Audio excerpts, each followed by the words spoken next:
Di situs dalam pojok ini adalah merupakan kawah Candra di Muka, di mana Bapak pendiri bangsa, Insinyur Soekarno, digembleng secara fisik, mental, spiritual, sehingga beliau menjadi seseorang yang sangat berjasa bagi bangsa dan negara ini. Memiliki keyakinan, dia memiliki agama, tapi di satu sisi juga dia itu mempunyai identitas leluhurnya, di mana di situ dia melakukan spiritualisme secara adat leluhurnya.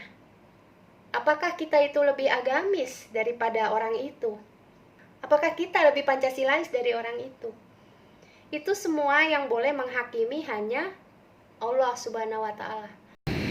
Pertama, pendidikannya itu ada menaklukkan kerbau. Itu ada kerbau yang namanya kerbau Budo. Nah, kemarin ketika kecil diuji untuk bagaimana menaklukkan kerbau. Salam untuk komunitas kebudayaan dan sejarah Indonesia is beautiful dari dalam pojok Kediri. Mas, saya dengar Raden Mas Mendung atau Raden Mas Sumosewoyo ini adalah guru spiritual yang mendidik Bung Karno sejak kecil. Nah, dari kecil itu kira-kira apa aja gitu pendidikannya? Karena saya pikir itu kan dari kecil ya Bung Karno dititipin lah ya istilahnya. Ya, kalau menurut cerita keluarga kami, justru pendidikan kepada generasi itu sejak kecil. Jadi malah sejak dalam kandungan, sejak diproses, sejak bayi itu lahir. Maka kemudian kenapa hari itu ketika dalam kandungan harus ada ritual ini, begitu lahir ada ini semua pendidikan. Jadi pendidikan, menurut versi keluarga kami, bahwa pendidikan itu dilakukan bukan dari informasi pengetahuan. Justru ketika anak masih dalam keadaan suci, itu kita bisa transfer energi, kita bisa mendoakan dan sebagainya. Itu bagian dari proses pendidikan. Nah, kemudian begitu dewasa, Bung Karno hidup di sini. Pertama, pendidikannya itu ada menaklukkan kerbau. Oh, menaklukkan kerbau. Di sini tuh ada kerbau yang namanya kerbau Budo. Budo, kerbau yang warnanya itu putih, kayak kerbau bule yang ada di keraton. Iya, kayak dari keraton. Nah, kemarin ketika kecil diuji untuk bagaimana menaklukkan kerbau. Apa lebih agresif kerbau itu, kerbau putih? Kerbau putih itu nggak ada orang yang bisa menaklukkan. Oh, Liar dia, iya. yang liar. Yang bisa menaklukkan hanya Eyang Sumosewoyo, ayah angkat Bung Karno itu, dan eyang kami ya Raden Mas Said Sumadiharjo dan Bung Karno. Oh, dan Bung Karno kecil? Bung Karno masih kecil? Bung Karno masih kecil. Oh. Nah, saya anggap ini sebuah bagian dari pendidikan, bahwa binatang itu adalah dari diri kita juga ibarat nafsu yang harus kita taklukkan. Ya kan? Lalu bagaimana menaklukkan itu dengan cara yang baik, ya, tidak frontal, tetapi dia tuh ada doa-doa tertentu. Nah, itulah mulai bagaimana Bung Karno belajar kejawen, bagaimana menaklukkan hayawan yang buas, bagaimana ini itu mulai. Jadi yang saya tahu. Sejak kecil itu dari Raden Mas Mendung sendiri yang Iya, itu yang saya tahu. Kemudian Bung Karno diajari mencari ikan di sungai, memancing dan seterusnya. Ternyata memancing itu juga sebuah pelajaran. Bagaimana orang itu bersabar, bagaimana orang itu harus bertawakal kepada Yang Maha Kuasa. Iya. Itu. Terus kemudian di belakang itu ada tempat di mana dulu Bung Karno itu topo pendem. Oh, jadi. Topo pendem. Tapi itu sudah dewasa. Oh, Topo pendem itu dilakukan ketika Bung Karno sudah biasa ke makam. Jadi biasanya kalau malam hari tertentu dia liburan pulang itu diajak ke makam untuk berdoa di makamnya Eyang Panji sama ayah angkatnya. Kemudian mulai diajarkan topo pendem. Nah, topo pendem ini juga sangat berpengaruh dalam perjuangan. Bung Karno itu kan percobaan pembunuhan menurut Mbak Mega itu kan sekitar 90 sekian gitu. 90 kali percobaan pembunuhan dari berbagai macam cara, mulai diracun, mulai digranat, mulai ditembak kan. Karena ya mungkin Bung Karno sudah menyerahkan hidupnya sepenuhnya kepada Tuhan. Kemudian Tuhan sendiri yang menjaga.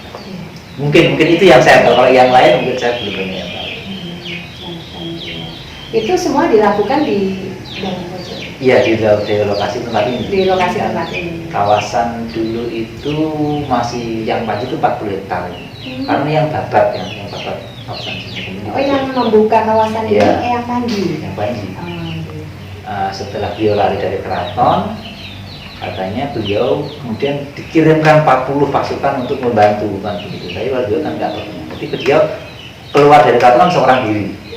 Yang Panji. Iya, nggak tahu di sini, tapi kemudian dari pihak keraton mengirimkan Untuk membantu. untuk membantu. Nah, ceritanya begitu. Halo, assalamualaikum warahmatullahi wabarakatuh. Salam sejahtera bagi kita semua. Om Swastiastu, Namo Buddhaya, salam kebajikan, Sampurasun, Rahayu, Rahayu, Rahayu. Semoga sudah mengikuti tadi dari Raden Mas Kusartono di dalam pojok.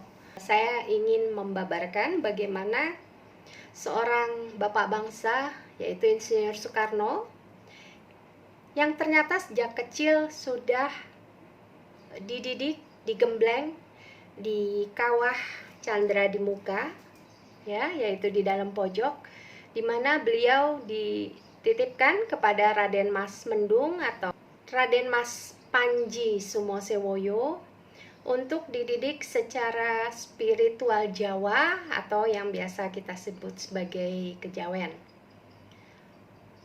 Jadi saya hanya ingin memaparkan, membagi cerita apa adanya ya, tidak ditambah, tidak dikurangi.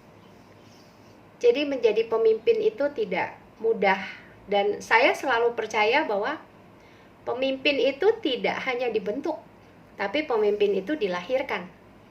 Artinya apa? Pemimpin itu buat saya adalah orang yang menggayuh wahyu. Menggayuh wahyu itu bukan hanya dalam artian seorang pemimpin itu dia masuk partai politik atau dia punya uang banyak lalu mencalonkan dan menang. Bisa saja dia menang karena memiliki banyak uang atau didukung oleh banyak orang, tetapi kalau dia tidak kuat untuk menggayuh wahyu itu, perintah dari Yang Maha Kuasa Allah Subhanahu wa Ta'ala, tidak mungkin dia dapat mampu lama dan kuat untuk memegang kepemimpinan tersebut. Artinya, di sini sebenarnya kita dapat belajar banyak. Bukan hanya sahabat-sahabat ini tahu bahwa oh, ternyata bapak bangsa kita mempelajari spiritual Jawa, bukan.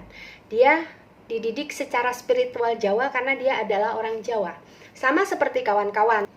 Ada yang dari Sumatera, ada yang dari Kalimantan, ada yang dari Sulawesi, ada yang dari Bali, ada yang dari Papua. Semuanya itu pasti memiliki adat atau tradisi kebudayaan leluhurnya sendiri yang kita tidak dapat lepas dari semua itu. Bung Karno dididik ternyata dari kecil sekali. Kalau tadi kawan-kawan benar-benar menyimak ceritanya, usia 9 tahun Bung Karno sudah dididik untuk menaklukkan Kebo Budo, kerbau putih yang sangat liar. Bagaimana seorang anak umur 9 tahun belajar menaklukkan kerbau tanpa dia frontal, tanpa dia menjadi galak terhadap si kerbau, tapi kerbau itu akhirnya lulut, tunduk. Itu ada tekniknya. Jadi yang pertama kita menaklukkan kerbau itu dengan memberi dia makanan, ya, memberi rumput kepada kerbau itu. Kemudian yang kedua ada doa-doanya. Ada juga tadi dia diajarkan cara menangkap ikan. Menangkap ikan ini bukan persoalan mudah. Menangkap ikan adalah belajar kesabaran dan belajar bertawakal kepada Yang Maha Kuasa, Sang Empunya kehidupan, Allah Subhanahu wa Ta'ala. Bagaimana saat dia tuh melemparkan pancing itu, dia berserah diri kepada Yang Maha Kuasa. Dia bersabar menunggu rezeki yang akan diberikan oleh Yang Maha Kuasa. Kemudian ada juga tadi kita dengar Mas Kusartono bercerita bagaimana Bung Karno ini melakukan banyak ritual seperti topo pendem, jadi memendam badannya di dalam tanah. Dan Saya rasa juga mungkin banyak sekali ya ritual-ritual yang dilakukan oleh Bung Karno. Memang dididik dari kecil.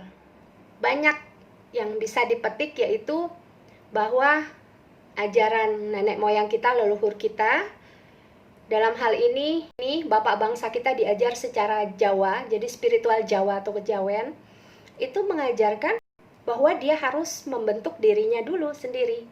Sebelum dia menjadi seorang pemimpin, dia harus mampu menaklukkan hawa nafsunya sendiri, mengekang dirinya sendiri, mengontrol dirinya sendiri, bagaimana dia menaklukkan hewan, bagaimana dia menyayang tumbuhan. Jadi menjadi pemimpin itu tidak semudah yang kita pikir. Nah, bagaimana amanah yang diemban? Amanah ini dapat diemban kalau kita itu dapat kuat memegang wahyu. Bagaimana wahyu itu kita pegang dengan kuat? Kalau kita sendiri sudah bisa mengontrol diri kita sendiri. Atau istilahnya itu menggayuh wahyu. Wahyu itu dari Tuhan Yang Maha Esa.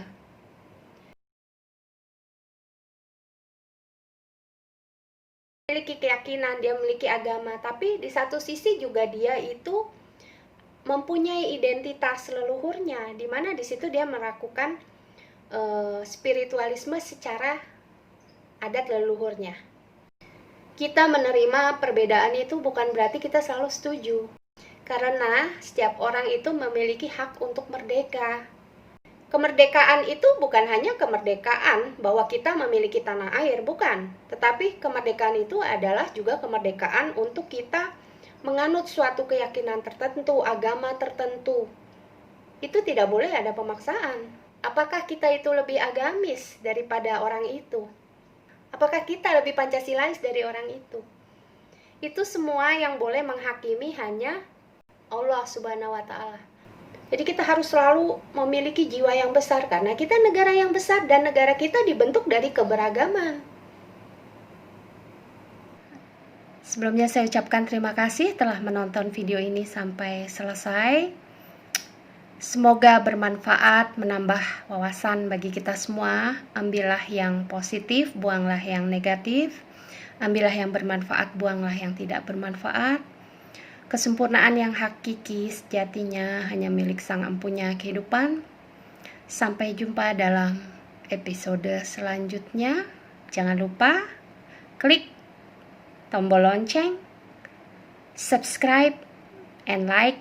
Saya Bidadari Kayangan Nuswantara untuk Indonesia yang lebih maju, lebih baik, lebih adil, dan sejahtera. Terima kasih.